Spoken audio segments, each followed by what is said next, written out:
Hi ಎಲ್ರಿಗೂ ನಮಸ್ಕಾರ. Share marketing ಕರ್ ಚಾನೆಲ್ಗೆ ನಿಮಗೆ ಸ್ವಾಗತ.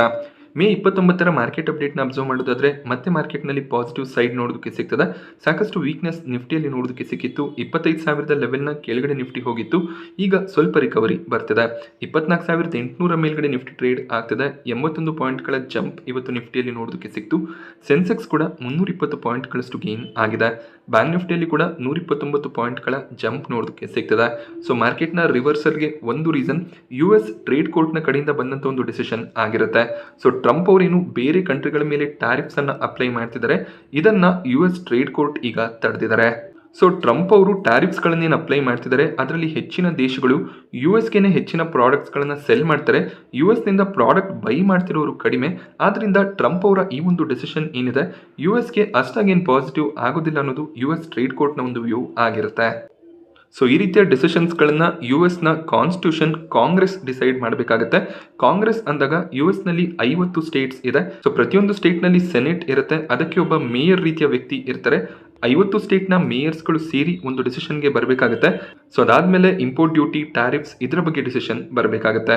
ಬಟ್ ಟ್ರಂಪ್ ಅವರು ಇದ್ಯಾವುದೇ ರೀತಿಯ ಮೀಟಿಂಗ್ಸ್ ಅನ್ನ ಮಾಡಿಲ್ಲ, ಡೈರೆಕ್ಟ್ ಆಗಿ ಅವರೇ ಟ್ಯಾರಿಫ್ಸ್ಗಳನ್ನ ಅನೌನ್ಸ್ ಮಾಡ್ತಾ ಹೋಗ್ತಿದ್ದಾರೆ. ಇದು US ಕಾನ್ಸ್ಟಿಟ್ಯೂಷನ್ನ ಅಗೇನ್ಸ್ಟ್ ಆಗಿ ಇರುತ್ತೆ ಅಂತ US ಟ್ರೇಡ್ ಕೋರ್ಟ್ ತಮ್ಮ ಒಂದು ರೂಲಿಂಗ್ ನಲ್ಲಿ ಹೇಳಿದ್ದಾರೆ. ಸೊ ಆದ್ರಿಂದ ಈಗ ಏನಾಗುತ್ತೆ ಅಂದ್ರೆ ಟ್ರಂಪ್ ಅವರು ಟ್ಯಾರಿಫ್ಸ್ ಅನ್ನ ಅಪ್ಲೈ ಮಾಡಿದ್ರು ಅದಕ್ಕೆ ಹೋಲ್ಡ್ ಬರುತ್ತೆ. ಇದರ ಅಗೇನ್ಸ್ಟ್ ಆಗಿ ಅಪೀಲ್ ಅನ್ನ ಟ್ರಂಪ್ ಅಡ್ಮಿನಿಸ್ಟ್ರೇಷನ್ ಆಲ್ರೆಡಿ ಮಾಡಿದೆ. ನೋಡ್ಬೇಕಾಗುತ್ತೆ US ಟ್ರೇಡ್ ಕೋರ್ಟ್ ಮತ್ತೆ ಈ ಒಂದು ಅಪೀಲ್ ಅನ್ನ ಸ್ವೀಕರಿಸ್ತಾರೆ, ಮತ್ತೆ ಯಾವುದೇ ರೀತಿಯ ರೂಲಿಂಗ್ ಚೇಂಜಸ್ ಬರುತ್ತಾ ಅಂತ. ಬಟ್ ಸದ್ಯಕ್ಕೆ ಟ್ರಂಪ್ ಅವರ ಟ್ಯಾರಿಫ್ಸ್ ಈಗೇನು ಪಾಸ್ ಆಗಿದೆ ಅದು ಮತ್ತೆ ಕಂಟಿನ್ಯೂ ಆಗಬೇಕು ಅಂದ್ರೆ US ಟ್ರೇಡ್ ಕೋರ್ಟ್ ಅದಕ್ಕೆ ಒಂದು ಒಪ್ಪಿಗೆಯನ್ನ ಕೊಡಬೇಕಾಗುತ್ತೆ. ಈ ಒಂದು ನ್ಯೂಸ್ನಿಂದ US ಫ್ಯೂಚರ್ಸ್ ನಲ್ಲಿ ಒಳ್ಳೆ ಒಂದು ಪಾಸಿಟಿವ್ ಟ್ರೆಂಡ್ ನೋಡೋದಕ್ಕೆ ಸಿಕ್ತು. ಇಂಡಿಯನ್ ಮಾರ್ಕೆಟ್ಸ್ ಬೆಳಿಗ್ಗೆ ನೆಗೆಟಿವ್ ಆಗಿ ಟ್ರೇಡ್ ಆಗ್ತಿದ್ರು ಕೂಡ ಆಮೇಲೆ ಸ್ಲೋ ಆಗಿ ರಿಕವರ್ ಆಗಿದೆ. ಸೊ ಇವತ್ತು US ಮಾರ್ಕೆಟ್ಸ್ ಪಾಸಿಟಿವ್ ಆಗಿ ಟ್ರೇಡ್ ಆದರೆ ನಾಳೆ ಕೂಡ ಇಂಡಿಯನ್ ಮಾರ್ಕೆಟ್ಸ್ ನಲ್ಲಿ ಪಾಸಿಟಿವ್ ಸೆಂಟಿಮೆಂಟ್ ಸಸ್ಟೈನ್ ಆಗ್ಬೋದು. 2025ರಲ್ಲಿ ಅಂದರೆ ಜನವರಿ 1ರಿಂದ ಇಲ್ಲಿವರೆಗೂ ಮೇ ಕೊನೆವರೆಗೂ ಡಿಫೆನ್ಸ್ ಫಂಡ್ಗಳು, ಗೋಲ್ಡ್ ಮ್ಯೂಚುವಲ್ ಫಂಡ್ಗಳು ಹಾಗೆ BFSI ಅಂದರೆ ಬ್ಯಾಂಕಿಂಗ್ ಮತ್ತು ಫಿನಾನ್ಸ್ ಸೆಕ್ಟರ್ನ ಮ್ಯೂಚುವಲ್ ಫಂಡ್ಗಳು ಒಂದು ಸ್ಟ್ರಾಂಗ್ ಪರ್ಫಾರ್ಮೆನ್ಸ್ ಅನ್ನ ಕೊಟ್ಟಿದೆ. ಸೊ ಇಂಡಿಯಾ ಮತ್ತು ಪಾಕಿಸ್ತಾನ ನಡುವಿನ ಟೆನ್ಷನ್ನ ರೀಸನ್ ಇಂದ ಡಿಫೆನ್ಸ್ ಸೆಕ್ಟರ್ನ ಸ್ಟಾಕ್ಗಳಲ್ಲಿ ಒಳ್ಳೆ ಒಂದು ಬೈಯಿಂಗ್ ಎಮರ್ಜ್ ಆಗ್ತಿದೆ. ಸೊ ಡಿಫೆನ್ಸ್ ಫಂಡ್ ಜನವರಿಯಿಂದ ಮೇ ತಿಂಗಳವರೆಗೂ 30% ರಿಟರ್ನ್ಸ್ ಅನ್ನು ಜನರೇಟ್ ಮಾಡಿ ಕೊಟ್ಟಿದೆ.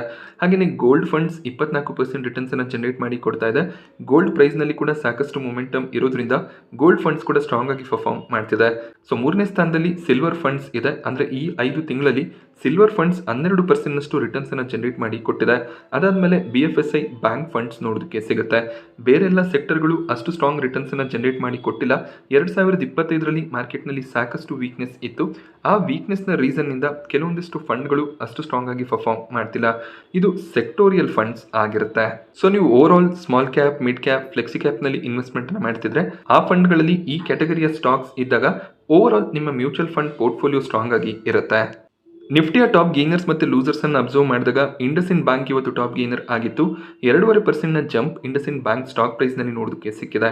ಸೊ ಇಂಡಸ್ಇಂಡ್ ಬ್ಯಾಂಕ್ನ ಫಾರ್ಮರ್ CEO MD ಹಾಗೆ ಕೆಲವೊಂದಿಷ್ಟು ಆಫೀಸರ್ಸ್ಗಳನ್ನು ಟ್ರೇಡಿಂಗ್ನಿಂದ ಸೆಬಿ ಬ್ಯಾನ್ ಮಾಡಿದ್ದಾರೆ. ಇನ್ಸೈಡರ್ ಟ್ರೇಡಿಂಗ್ನಲ್ಲಿ ಇವರೆಲ್ಲರೂ ಕೂಡ ಪಾಲ್ಗೊಂಡಿದ್ರು ಅಂತ ಇವರನ್ನ ಟ್ರೇಡಿಂಗ್ನಿಂದ ಬ್ಯಾನ್ ಮಾಡಿದ್ದಾರೆ. ಈ ಒಂದು ನ್ಯೂಸ್ನಿಂದ ಸ್ಟಾಕ್ನಲ್ಲಿ ವೀಕ್ನೆಸ್ ಬರ್ಬೋದೇನೋ ಅನ್ನೋದು ಒಂದು ಎಕ್ಸ್ಪೆಕ್ಟೇಷನ್ ಇತ್ತು.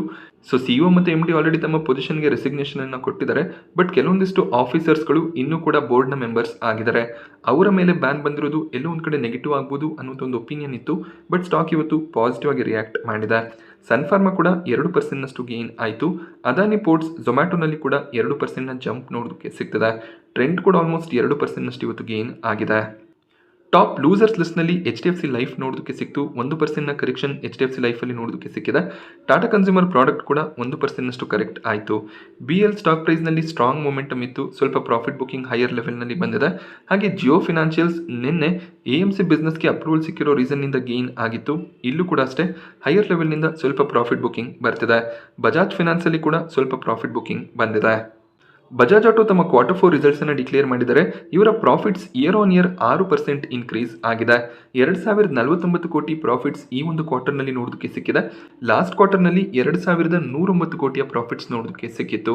ಸೊ ಕ್ವಾರ್ಟರ್ ಆನ್ ಕ್ವಾರ್ಟರ್ ಸ್ವಲ್ಪ ಪ್ರಾಫಿಟ್ ಫಾಲ್ ಆಗಿದೆ. But year on year comparison better ಆಗಿರುತ್ತೆ. ಇಯರ್ ಆನ್ ಇಯರ್ ಒಳ್ಳೆ ಒಂದು ಪರ್ಫಾರ್ಮೆನ್ಸ್ ಬಜಾಜ್ ಆಟೋ ಕಡೆಯಿಂದ ನೋಡೋದಕ್ಕೆ ಸಿಕ್ಕಿದೆ. ಸೊ ಬಜಾಜ್ ಆಟೋ ಇವತ್ತು ಫ್ಲಾಟ್ ಆಗಿ ಟ್ರೇಡ್ ಆಗಿದೆ. ಒಳ್ಳೆ ಒಂದು ರಿಸಲ್ಟ್ ಅಂತಾನೆ ಕನ್ಸಿಡರ್ ಆಗುತ್ತೆ. ಯಾಕೆಂದ್ರೆ ಬ್ರೋಕರೇಜ್ ಎಕ್ಸ್ಪೆಕ್ಟೇಷನ್ಸ್ ಏನಿತ್ತು ಅದೇ ಪ್ರಕಾರ ಪ್ರಾಫಿಟ್ಸ್ ಡಿಕ್ಲೇರ್ ಆಗ್ತಿದೆ. ಹಾಗೆ ಬಜಾಜ್ ಆಟೋ 10,000 11,000 ಲೆವೆಲ್ಸಿಂದ ಈಗ ಕರೆಕ್ಟ್ ಆಗ್ತಿದೆ. ಸೊ ಬಜಾಜ್ ಆಟೋನಲ್ಲಿ ನಮಗೆ ಬೈಬ್ಯಾಕ್ ನೋಡೋದಕ್ಕೆ ಸಿಕ್ಕಿತ್ತು. 10,000 ಪ್ರೈಸ್ನಲ್ಲಿ ಪ್ರಮೋಟರ್ಸ್ಗಳು ಶೇರ್ಸ್ಗಳನ್ನು ಬೈಬ್ಯಾಕ್ ಮಾಡ್ಕೊಂಡಿದ್ರು. ಆ ಒಂದು ಪ್ರೈಸ್ನಿಂದ ಬಜಾಜ್ ಆಟೋ ಈಗಲೂ ಕೂಡ ಕೆಳಗಡೆ ಟ್ರೇಡ್ ಆಗ್ತಿದೆ. ಸೊ ಮುಂದಿನ ದಿನಗಳಲ್ಲಿ ಇನ್ನಷ್ಟು ಒಳ್ಳೆ ಸೇಲ್ಸ್ ಡಿಕ್ಲೇರ್ ಆಗ್ತಾ ಹೋದರೆ ಸ್ಟಾಕ್ನಲ್ಲಿ ರಿಕವರಿ ಬರುವಂಥ ಎಕ್ಸ್ಪೆಕ್ಟೇಷನ್ ಇರುತ್ತೆ. ದೀಪಕ್ ನೈಟ್ರೇಟ್ ಸ್ಟಾಕ್ ಪ್ರೈಸ್ನಲ್ಲಿ 5% ಜಂಪ್ ನೋಡೋದಕ್ಕೆ ಸಿಕ್ಕಿದೆ. ದೀಪಕ್ ನೈಟ್ರೇಟ್ ಕೂಡ ತಮ್ಮ Q4 ರಿಸಲ್ಟ್ಸನ್ನು ಡಿಕ್ಲೇರ್ ಮಾಡಿದ್ರು. 202 ಕೋಟಿಯ ಪ್ರಾಫಿಟ್ ಈ ಒಂದು ಕ್ವಾರ್ಟರ್ನಲ್ಲಿ ಡಿಕ್ಲೇರ್ ಆಗಿದೆ. ಸೊ ಕ್ವಾರ್ಟರ್ ಪ್ರಾಫಿಟ್ಸ್ ಇನ್ಕ್ರೀಸ್ ಆಗಿದೆ, ರೆವಿನ್ಯೂಸ್ ಕೂಡ ಇನ್ಕ್ರೀಸ್ ಆಯಿತು. ಬಟ್ ಇಯರ್ ಆನ್ ಇಯರ್ ಪರ್ಫಾರ್ಮೆನ್ಸನ್ನು ಅಬ್ಸರ್ವ್ ಮಾಡಿದಾಗ ಅಷ್ಟು ಸ್ಟ್ರಾಂಗ್ ಪರ್ಫಾರ್ಮೆನ್ಸ್ ಬಂದಿರಲಿಲ್ಲ. But still Deepak nitrate stock ಪ್ರೈಸ್ನಲ್ಲಿ ಒಳ್ಳೆ ಒಂದು ಜಂಪ್ ನೋಡೋದಕ್ಕೆ ಸಿಗ್ತದೆ. ಹಾಗೆ ಮುಂದಿನ ದಿನಗಳಲ್ಲಿ ಡಿಮ್ಯಾಂಡ್ ಇನ್ನಷ್ಟು ಇನ್ಕ್ರೀಸ್ ಆಗುತ್ತೆ. ಸೊ ಕ್ವಾರ್ಟರ್ ಪರ್ಫಾರ್ಮೆನ್ಸ್ ಇಂಪ್ರೂವ್ ಆಗಿರೋದ್ರಿಂದ ದೀಪಕ್ ನೈಟ್ರೇಟ್ ಪಾಸಿಟಿವ್ ಆಗಿ ಟ್ರೇಡ್ ಆಗಿದೆ. ಹಾಗೆ IRCTC ಸ್ಟಾಕ್ ಪ್ರೈಸ್ನಲ್ಲಿ ಬೆಳಿಗ್ಗೆ ಒಳ್ಳೆ ಒಂದು ಓಪನಿಂಗ್ ನೋಡೋದಕ್ಕೆ ಸಿಕ್ಕಿತ್ತು. ಅದಾದಮೇಲೆ ಸ್ಟಾಕ್ ಸ್ವಲ್ಪ ಕರೆಕ್ಟ್ ಆಗಿದೆ. IRCTC ಕೂಡ ಒಳ್ಳೆ ಒಂದು ರಿಸಲ್ಟ್ಸ್ ಅನ್ನು ಡಿಕ್ಲೇರ್ ಮಾಡಿದರೆ ಇವರ profits year on year 26% increase ಆಗಿದೆ. 358 ಕೋಟಿ ಪ್ರಾಫಿಟ್ಸ್ ಡಿಕ್ಲೇರ್ ಆಗಿದೆ. ಮಾರ್ಚ್ 2024ರಲ್ಲಿ 284 ಕೋಟಿಯ ಪ್ರಾಫಿಟ್ಸ್ ಇತ್ತು. ಸೊ ಕ್ವಾರ್ಟರ್ ಕೂಡ ಪರ್ಫಾರ್ಮೆನ್ಸ್ ಇಂಪ್ರೂವ್ ಆಗಿದೆ. ಒಳ್ಳೆ ರಿಸಲ್ಟ್ ಏನೋ ಬಂದಿದೆ. ಬಟ್ ಸ್ಟಾಕ್ ಪ್ರೈಸ್ನಲ್ಲಿ ಅಷ್ಟಾಗಿ ಮೊಮೆಂಟಮ್ ಕಾಣಿಸ್ತಿಲ್ಲ. ಸ್ಟಾಕ್ ಸ್ವಲ್ಪ ನೆಗೆಟಿವ್ ಆಗಿ ರಿಯಾಕ್ಟ್ ಮಾಡಿದೆ. ಸೊ ಜೆಫ್ರೀಸ್ ಸ್ಟೀಲ್ ಸೆಕ್ಟರ್ನ ಸ್ಟಾಕ್ಗಳನ್ನು ಕವರ್ ಮಾಡಿದರೆ ಗೌರ್ಮೆಂಟ್ನ ಕಡೆಯಿಂದ ಸೇಫ್ ಗಾರ್ಡ್ ಡ್ಯೂಟಿ ಏನು ಅನೌನ್ಸ್ ಆಗಿದೆ. ಅಂದರೆ ಚೈನಾನಿಂದ ಬರುವಂಥ ಸ್ಟೀಲ್ಗಳ ಮೇಲೆ ಸಾಕಷ್ಟು ಇಂಪೋರ್ಟ್ ಡ್ಯೂಟಿಯನ್ನು ಗೌರ್ಮೆಂಟ್ ಅಪ್ಲೈ ಮಾಡ್ತಿದ್ದಾರೆ. ಆದ್ದರಿಂದ ಭಾರತದ ಸ್ಟೀಲ್ ಕಂಪನಿಗಳು ಸ್ಟ್ರಾಂಗ್ ಆಗಿ ಪರ್ಫಾರ್ಮ್ ಮಾಡ್ಬೋದು ಅನ್ನೋದು ಜೆಫ್ರೀಸ್ನ ವ್ಯೂ ಆಗಿರುತ್ತೆ. ಹಾಗೆ 8% CAGRನಲ್ಲಿ ಸ್ಟೀಲ್ ಕಂಪನೀಸ್ ಮುಂದಿನ 2 ಫಿನಾನ್ಷಿಯಲ್ ಇಯರ್ಗಳಲ್ಲಿ ಗ್ರೋ ಆಗುತ್ತೆ ಅನ್ನೋದು ಜೆಫ್ರೀಸ್ನ ವ್ಯೂ ಆಗಿರುತ್ತೆ. ಜಿಂದಾಲ್ ಸ್ಟೇನ್ಲೆಸ್ ಸ್ಟೀಲ್ ಟಾಟಾ ಸ್ಟೀಲ್ನಲ್ಲಿ ಬೈ ರೆಕಮೆಂಡೇಶನ್ ಅನ್ನು ಕೊಡ್ತಾ ಇದ್ದಾರೆ.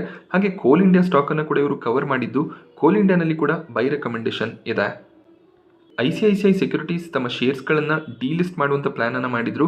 ಹಾಗೆ ಅದಕ್ಕೆ ಶೇರ್ ಹೋಲ್ಡರ್ಸ್ಗಳ ಅಪ್ರೂವಲ್ ಕೂಡ ಸಿಕ್ಕಿತ್ತು. ಬಟ್ ICICI ಸೆಕ್ಯೂರಿಟೀಸ್ನಲ್ಲಿ ಇನ್ವೆಸ್ಟ್ ಮಾಡಿದಂಥ ಕೆಲವೊಂದಿಷ್ಟು ಇನ್ವೆಸ್ಟರ್ಸ್ಗಳು ಈ ಒಂದು ಡಿಲಿಸ್ಟಿಂಗ್ಗೆ ಒಪ್ಕೊಂಡಿರಲಿಲ್ಲ. ಅವರು ಸುಪ್ರೀಂ ಕೋರ್ಟ್ಗೆ ಕೂಡ ಅಪೀಲನ್ನು ಮಾಡಿದರು. ಬಟ್ ICICI ಸೆಕ್ಯೂರಿಟೀಸ್ನ ಡಿಲಿಸ್ಟಿಂಗ್ಗೆ ಸುಪ್ರೀಂ ಕೋರ್ಟ್ ಕೂಡ ಈಗ ಅಪ್ರೂವಲನ್ನು ಕೊಟ್ಟಿದ್ದಾರೆ. ಈಸಿಯಾಗಿ ಈಗ ICICI ಸೆಕ್ಯೂರಿಟೀಸ್ ಡಿಲಿಸ್ಟಿಂಗನ್ನು ಮಾಡ್ಬೋದಾಗುತ್ತೆ. ಡಿಲಿಸ್ಟ್ ಆದಮೇಲೆ ICICI ಬ್ಯಾಂಕ್ನಲ್ಲಿ ಈ ಒಂದು ಕಂಪನಿ ಮರ್ಜ್ ಆಗುತ್ತೆ. ಯಾರೆಲ್ಲ ICICI ಸೆಕ್ಯೂರಿಟೀಸ್ನ 100 ಶೇರ್ಸ್ಗಳನ್ನು ಹೋಲ್ಡ್ ಮಾಡ್ತಿದ್ರು ಅವ್ರಿಗೆ ICICI ಬ್ಯಾಂಕ್ನ 67 ಶೇರ್ಸ್ಗಳು ಕ್ರೆಡಿಟ್ ಆಗುತ್ತೆ. ಸೊ ನಿಮ್ಮ ಹತ್ರ ICICI ಸೆಕ್ಯೂರಿಟೀಸ್ನ 10 ಶೇರ್ಸ್ ಇದ್ದರೆ ನಿಮಗೆ ICICI ಬ್ಯಾಂಕ್ನ 6 ಶೇರ್ಸ್ ಕ್ರೆಡಿಟ್ ಆಗುತ್ತೆ. ಮಿಕ್ಕ ಅಮೌಂಟ್ ಏನಿದೆ ನಿಮ್ಮ ಬ್ಯಾಂಕ್ ಅಕೌಂಟ್ಗೆ ಕ್ರೆಡಿಟ್ ಆಗುತ್ತೆ. ಸೊ ಇನ್ವೆಸ್ಟರ್ಸ್ಗಳು ಯಾಕೆ ಈ ಒಂದು ಡಿಲಿಸ್ಟಿಂಗ್ಗೆ ಒಪ್ಕೊಳ್ತಿಲ್ಲ ಅಂದರೆ ಅವರು ICICI ಸೆಕ್ಯೂರಿಟೀಸ್ ಬಿಸ್ನೆಸ್ನಲ್ಲಿ ಇನ್ವೆಸ್ಟ್ ಮಾಡಿದರೆ ICICI ಬ್ಯಾಂಕ್ನಲ್ಲಿ ಈ ಒಂದು ಕಂಪನಿ ಮರ್ಜ್ ಆದಾಗ ವ್ಯಾಲ್ಯೂ ಕ್ರಿಯೇಟ್ ಆಗೋದಿಲ್ಲ ಅನ್ನೋದು ಈ ಇನ್ವೆಸ್ಟರ್ಸ್ಗಳ ಕನ್ಸರ್ನ್ ಆಗಿತ್ತು. ಬಟ್ ಈಗ ಸುಪ್ರೀಂ ಕೋರ್ಟ್ನ ಕಡೆಯಿಂದ ಕೂಡ ಕ್ಲಿಯರೆನ್ಸ್ ಸಿಕ್ಕಿರೋದ್ರಿಂದ ಈ ಒಂದು ಡಿಲಿಸ್ಟಿಂಗ್ ಕಂಪ್ಲೀಟ್ ಆಗುತ್ತೆ.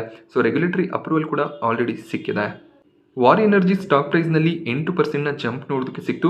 ವಾರ್ ಎನರ್ಜೀಸ್ನ ಸಬ್ಸಿಡರಿ ಕಂಪನಿಗೆ $176 ಮಿಲಿಯನ್ ಆರ್ಡರ್ ಸಿಕ್ಕಿದೆ. ಸೋಲಾರ್ ಮಾಡ್ಯೂಲ್ಸ್ಗಳನ್ನು ಸಪ್ಲೈ ಮಾಡೋದಕ್ಕೆ ಈ ಒಂದು ಆರ್ಡರ್ನ ಕಂಪನಿ ಪಡ್ಕೊಂಡಿದ್ದಾರೆ. ಈ ನ್ಯೂಸ್ನಿಂದ ಸ್ಟಾಕ್ ಪ್ರೈಸ್ನಲ್ಲಿ ಒಳ್ಳೆ ಒಂದು ಜಂಪ್ ನೋಡೋದಕ್ಕೆ ಸಿಕ್ತು. ಸುಜ್ಲಾನ್ ಎನರ್ಜಿ ಸ್ಟಾಕ್ ಪ್ರೈಸ್ನಲ್ಲಿ 1% ಕರೆಕ್ಷನ್ ನೋಡೋದಕ್ಕೆ ಸಿಕ್ಕಿದೆ. ಬಟ್ ಸುಜ್ಲಾನ್ ಎನರ್ಜಿ ಒಳ್ಳೆ ಒಂದು ರಿಸಲ್ಟ್ಸ್ ಅನ್ನು ಡಿಕ್ಲೇರ್ ಮಾಡಿದ್ದಾರೆ. 1,181 ಕೋಟಿ ಪ್ರಾಫಿಟ್ಸ್ ಡಿಕ್ಲೇರ್ ಆಗ್ತದೆ. ಹಾಗೆ 3,890 ಕೋಟಿಯ ರೆವೆನ್ಯೂ ಅನ್ನು ಕೂಡ ಡಿಕ್ಲೇರ್ ಮಾಡಿದ್ದಾರೆ. Quarter year on year revenue increase ಆಗಿದೆ. ಹಾಗೆ ನೀವು ಪ್ರಾಫಿಟ್ಸ್ ಅನ್ನು ಅಬ್ಸರ್ವ್ ಮಾಡಿ 250 ಕೋಟಿ ಪ್ರಾಫಿಟ್ಸ್ 2024 ಮಾರ್ಚ್ನಲ್ಲಿತ್ತು. 2024 ಡಿಸೆಂಬರ್ನಲ್ಲಿ 388 ಕೋಟಿಯ ಪ್ರಾಫಿಟ್ ಡಿಕ್ಲೇರ್ ಆಗಿತ್ತು. ಬಟ್ ಮಾರ್ಚ್ 2025ರಲ್ಲಿ 1,181 ಕೋಟಿಯ ಪ್ರಾಫಿಟ್ ಡಿಕ್ಲೇರ್ ಆಗಿದೆ. ಅದೇ ನೀವು ಪ್ರಾಫಿಟ್ ಬಿಫೋರ್ ಟ್ಯಾಕ್ಸ್ ಅನ್ನು ಅಬ್ಸರ್ವ್ ಮಾಡಿದಾಗ 391 ಕೋಟಿಯ ಪ್ರಾಫಿಟ್ ಬಿಫೋರ್ ಟ್ಯಾಕ್ಸ್ ಲಾಸ್ಟ್ ಕ್ವಾರ್ಟರ್ನಲ್ಲಿತ್ತು. ಈ ಕ್ವಾರ್ಟರ್ನಲ್ಲಿ 551 ಕೋಟಿಯ ಪ್ರಾಫಿಟ್ ಬಿಫೋರ್ ಟ್ಯಾಕ್ಸ್ ಇದೆ. ಸೊ ಯೂಶಲಿ ಪ್ರಾಫಿಟ್ ಬಿಫೋರ್ ಟ್ಯಾಕ್ಸ್ಗಿಂತ ನೆಟ್ ಪ್ರಾಫಿಟ್ ಕಡಿಮೆ ಇರುತ್ತೆ. ಬಟ್ ಈ ಒಂದು ಕೇಸ್ನಲ್ಲಿ ತುಂಬಾನೇ ಜಂಪ್ ನೆಟ್ ಪ್ರಾಫಿಟ್ನಲ್ಲಿ ಕಾಣಿಸ್ತಿದೆ. ನೀವು ಟ್ಯಾಕ್ಸ್ ಕಾಲಮ್ ಅನ್ನು ಅಬ್ಸರ್ವ್ ಮಾಡಿದಾಗ 114% ನೆಗೆಟಿವ್ ಟ್ಯಾಕ್ಸ್ ಕಾಣಿಸ್ತಿದೆ. ಅಂದರೆ ಟ್ಯಾಕ್ಸ್ ಡಿಫರ್ ಆಗಿದೆ. ಅಂದರೆ ಅಡಿಷನಲ್ ಇನ್ಕಮ್ ಸುಜ್ಲಾನ್ ಎನರ್ಜಿಗೆ ಕ್ರೆಡಿಟ್ ಆಗಿದೆ. ಈ ರೀಸನ್ನಿಂದ ಪ್ರಾಫಿಟ್ನಲ್ಲಿ ತುಂಬಾನೇ ಜಂಪ್ ಕಾಣಿಸ್ತಿದೆ. ಸೊ 600 ಕೋಟಿಯ ರೌಂಡಲ್ಲಿ ಡಿಫರ್ಡ್ ಟ್ಯಾಕ್ಸ್ ಇನ್ಕಮ್ ಕ್ರೆಡಿಟ್ ಆಗಿರೋದ್ರಿಂದ ಕಂಪನಿ ಹೆಚ್ಚಿನ ಒಂದು ಪ್ರಾಫಿಟ್ಸ್ ಅನ್ನು ಡಿಕ್ಲೇರ್ ಮಾಡಿದ್ದಾರೆ. But overall profit before tax ಅನ್ನು ಅಬ್ಸರ್ವ್ ಮಾಡಿದ್ರು ಕೂಡ quarter year on year performance strong ಆಗಿ ಇದೆ. ಸೊ ನಾಳೆ ಸುಜ್ಲಾನ್ ಎನರ್ಜಿ ಒಳ್ಳೆ ಒಂದು ಪಾಸಿಟಿವ್ ಓಪನಿಂಗ್ ಅನ್ನು ಪಡ್ಕೊಳ್ಳುವಂಥ ಚಾನ್ಸಸ್ ಇರುತ್ತೆ. ಓಲಾ ಎಲೆಕ್ಟ್ರಿಕ್ ಮೊಬಿಲಿಟಿ ಸ್ಟಾಕ್ ಪ್ರೈಸ್ನಲ್ಲಿ ಪಾಸಿಟಿವ್ ಕ್ಲೋಸಿಂಗ್ ಇವತ್ತು ನೋಡೋದಕ್ಕೆ ಸಿಕ್ಕಿದೆ. ಬಟ್ ಕಂಪನಿಯ ಲಾಸ್ ತುಂಬಾನೇ ಇನ್ಕ್ರೀಸ್ ಆಗಿದೆ. 870 ಕೋಟಿ ಲಾಸನ್ನು ಡಿಕ್ಲೇರ್ ಮಾಡಿದ್ದಾರೆ. ಲಾಸ್ಟ್ ಕ್ವಾರ್ಟರ್ನಲ್ಲಿ 564 ಕೋಟಿಯ ಲಾಸ್ ಇತ್ತು. ಸೊ ಮಾರ್ಕೆಟ್ನಲ್ಲಿ ಲಿಸ್ಟ್ ಆದ 2 ಕ್ವಾರ್ಟರ್ಗಳಲ್ಲಿ ಲಾಸ್ ಇನ್ಕ್ರೀಸ್ ಆಗ್ತಿರೋದು ಕಾಣಿಸ್ತಿದೆ. ಇದು ಕಂಪನಿಗೆ ನೆಗೆಟಿವ್ ಆಗಿರುತ್ತೆ. ಆಲ್ರೆಡಿ IPO ಪ್ರೈಸ್ನ ಕೆಳಗಡೆ ಟ್ರೇಡ್ ಆಗ್ತಿದೆ. ಈ ಒಂದು ರಿಸಲ್ಟ್ನ ನಂತರ ಇನ್ನಷ್ಟು ವೀಕ್ನೆಸ್ ಬರುವಂಥ ಎಕ್ಸ್ಪೆಕ್ಟೇಷನ್ ಇದೆ. ಬ್ರೋಕರೇಜ್ಗಳೇನಾದರೂ ಹೆಚ್ಚಿನ ಒಂದು ಎಕ್ಸ್ಪೆನ್ಸಸ್ಗಳನ್ನು ಕಂಪನಿಯನ್ನು ಇನ್ನಷ್ಟು ಸ್ಟೆಬಿಲೈಸ್ ಮಾಡೋದ್ರಲ್ಲಿ ಬಳಸ್ತಿದ್ದಾರೆ ಅಂತ ಸ್ಟೇಟ್ಮೆಂಟ್ಗಳನ್ನು ಕೊಟ್ಟರೆ ಆಗ ಸ್ವಲ್ಪ ಸ್ಟಾಕ್ ಸಸ್ಟೈನ್ ಆಗ್ಬೋದು. ಇಲ್ಲ ಅಂದರೆ ಸ್ಟಾಕ್ನಲ್ಲಿ ಸಾಕಷ್ಟು ವೀಕ್ನೆಸ್ ಬರುತ್ತೆ. ಹಾಗೆ ಲೀಲಾ ಪ್ಯಾಲೇಸ್ ಹೋಟೆಲ್ಸ್ನಲ್ಲಿ ಗ್ರೇ ಮಾರ್ಕೆಟ್ ಪ್ರೀಮಿಯಂ ಸ್ವಲ್ಪ ಇಂಪ್ರೂವ್ ಆಗಿದೆ. 7 ರೂಪಾಯಿಯ ಪ್ರೀಮಿಯಂ ಕಾಣಿಸ್ತಿದೆ. But still 1-2% listing gain chances ಇರುತ್ತೆ. ಇವತ್ತು ನೈಟ್ ಅಥವಾ ನಾಳೆ ಬೆಳಿಗ್ಗೆ ಅಲಾಟ್ಮೆಂಟನ್ನು ಎಕ್ಸ್ಪೆಕ್ಟ್ ಮಾಡ್ಬೋದು. ಈ ಒಂದು IPOನಲ್ಲಿ ರಿಟೇಲ್ ಕ್ಯಾಟಗರಿ ಅಥವಾ HNI ಕ್ಯಾಟಗರಿಯಲ್ಲಿ ಅಪ್ಲೈ ಮಾಡಿದ್ದೀರಾ ಅಂದರೆ ಖಂಡಿತವಾಗ್ಲೂ ನಿಮಗೆ ಅಲಾಟ್ಮೆಂಟ್ ಸಿಗುತ್ತೆ. ಹಾಗೆ AG ಸೊಪ್ಯಾಕ್ನಲ್ಲಿ ಪ್ರೀಮಿಯಂ 1 ರೂಪಾಯಿ ರೌಂಡಲ್ಲಿ ಕಾಣಿಸ್ತಿದೆ. ಇಲ್ಲಿ ಫ್ಲಾಟ್ ಲಿಸ್ಟಿಂಗ್ ಅನ್ನು ಎಕ್ಸ್ಪೆಕ್ಟ್ ಮಾಡ್ಬೋದಾಗುತ್ತೆ. ಈ ಒಂದು ಕಂಪನಿಯ ಅಲಾಟ್ಮೆಂಟ್ ಕೂಡ ಇವತ್ತು ಸಂಜೆ ಅಥವಾ ನಾಳೆ ಬೆಳಿಗ್ಗೆ ಬರುತ್ತೆ. ಪ್ರೋಸ್ಟಾಮ್ನಲ್ಲಿ ಒಳ್ಳೆ ಒಂದು ಸಬ್ಸ್ಕ್ರಿಪ್ಷನ್ 3ನೇ ದಿನ ನೋಡೋದಕ್ಕೆ ಸಿಕ್ತು. ಎಕ್ಸ್ಪೆಕ್ಟೇಷನ್ ರೀತಿಯಲ್ಲೇ 40 ಟೈಮ್ನ ರೌಂಡಲ್ಲಿ ರಿಟೇಲ್ ಕ್ಯಾಟಗರಿ ಸಬ್ಸ್ಕ್ರೈಬ್ ಆಗಿದೆ. HNI ಕ್ಯಾಟಗರಿ 220 ಟೈಮ್ ಸಬ್ಸ್ಕ್ರೈಬ್ ಆಯಿತು. QIB ಕ್ಯಾಟಗರಿ 102 ಟೈಮ್ ಸಬ್ಸ್ಕ್ರೈಬ್ ಆಗಿದೆ. ಪ್ರೀಮಿಯಂ ಸ್ವಲ್ಪ ಫಾಲ್ ಆಗಿದೆ. 20 ರೂಪಾಯಿಯ ಪ್ರೀಮಿಯಂ ಕಾಣಿಸ್ತಿದೆ. ಬಟ್ ಸ್ಟಿಲ್ 20% ಲಿಸ್ಟಿಂಗ್ ಏನ್ ಎಕ್ಸ್ಪೆಕ್ಟೇಷನ್ ಇರುತ್ತೆ. ಸ್ಕೋಡಾ ಟ್ಯೂಬ್ಸ್ನ 2ನೇ ದಿನದ ಸಬ್ಸ್ಕ್ರಿಪ್ಷನ್ ಎಂಡ್ ಆಗಿದೆ. ಪ್ರೀಮಿಯಂ ಸ್ಟ್ರಾಂಗ್ ಆಗಿದೆ. 22 ರೂಪಾಯಿಯ ಪ್ರೀಮಿಯಂ ಕಾಣಿಸ್ತಿದ್ದು already retail category 7 time subscribe ಆಗಿದೆ. HNI ಕ್ಯಾಟಗರಿಯಲ್ಲಿ 21 ಟೈಮ್ನ ಸಬ್ಸ್ಕ್ರಿಪ್ಷನ್ ಬಂದಿದೆ. QIB ಕ್ಯಾಟಗರಿ 2 ಟೈಮ್ ಸಬ್ಸ್ಕ್ರೈಬ್ ಆಗಿದೆ. ಸೊ ಈ ಒಂದು IPOನಲ್ಲಿ 15% ಲಿಸ್ಟಿಂಗ್ ಏನ್ನ ಎಕ್ಸ್ಪೆಕ್ಟೇಷನ್ ಇವತ್ತು ಕಾಣಿಸ್ತಿದೆ. ಸೊ ಅಪ್ಲೈ ಮಾಡ್ಬೋದಾಗುತ್ತೆ. ಬಟ್ ಅಲಾಟ್ಮೆಂಟ್ನ ಚಾನ್ಸಸ್ ಕಡಿಮೆ ಇದೆ. ಸೊ ಮೇ 30 ಶುಕ್ರವಾರ ಕೊನೆ ದಿನ ಆಗಿರುತ್ತೆ. ನಾನಿವತ್ತು ನಿಮಗೆ ಮಾರ್ಕೆಟ್ನ ಬಗ್ಗೆ ಕೊಟ್ಟಂಥ ಇನ್ಫಾರ್ಮೇಷನ್ ಇಷ್ಟ ಆದರೆ ವಿಡಿಯೋನ ಲೈಕ್ ಮಾಡಿ. ಹಾಗೆ ಇದೇ ರೀತಿಯ ಮಾರ್ಕೆಟ್ ಅಪ್ಡೇಟ್ಸ್ಗಳಿಗೋಸ್ಕರ ಚಾನಲ್ನ ಸಬ್ಸ್ಕ್ರೈಬ್ ಮಾಡ್ಕೊಳ್ಳಿ. Thank you friends.